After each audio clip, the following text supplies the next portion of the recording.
Mais d'abord, cet élan de solidarité dans un village des Hautes-Pyrénées. C'est à Azrex. Là-bas, une petite fille de 6 ans souffre d'une maladie du sang extrêmement rare. Un traitement pourrait la sauver, mais il nécessite la mise en place d'un protocole très coûteux. Il faut trouver l'argent. Aude Blaché, Jean-Pierre Jousseau. Sa couleur dorée, Julia la doit à sa maladie. Âgée de 6 ans, la petite fille souffre de déficit en pyruvate kinase. Fragile, ses globules rouges se détruisent extrêmement rapidement, ce qui l'oblige à subir des transfusions sanguines toutes les 6 à 8 semaines. Des transfusions continuelles, il y a une forte chance qu'il y ait une surcharge en fer qui va peut-être abîmer éventuellement ses organes. En plus, elle pourrait avoir une ostéoporose très jeune dans la vie. Donc, on pense à l'avenir.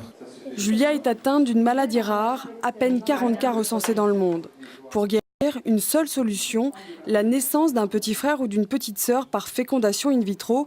Il s'agit de sélectionner génétiquement un embryon sain, non porteur de la maladie et compatible avec Julia pour une éventuelle greffe. Elle va tomber enceinte, la maman, et avec un embryon qui sera repéré, qui sera compatible avec Julia. Et on va prélever les cellules souches du cordon. Et vous savez que les cellules souches du cordon sont omnipotentes. On arrive à les utiliser pour plusieurs tissus. Et on peut se servir de ces cellules souches pour créer une nouvelle moelle osseuse. Réalisée aux États-Unis, l'opération est coûteuse, entre 25 000 et 60 000 euros selon les cas. Difficile à financer pour Steve et Sarah qui rêvaient d'agrandir la famille avec les risques que cela comporte. Ils viennent de créer l'association Double Espoir pour Julia avec l'aide des habitants de leur commune. C'est double espoir. Le premier espoir, c'est d'avoir un autre enfant. Et deuxièmement, c'est pour guérir Julia. Et si ce bébé peut faire les deux, tant mieux, j'espère. Mais ce n'est pas du tout un bébé médicament.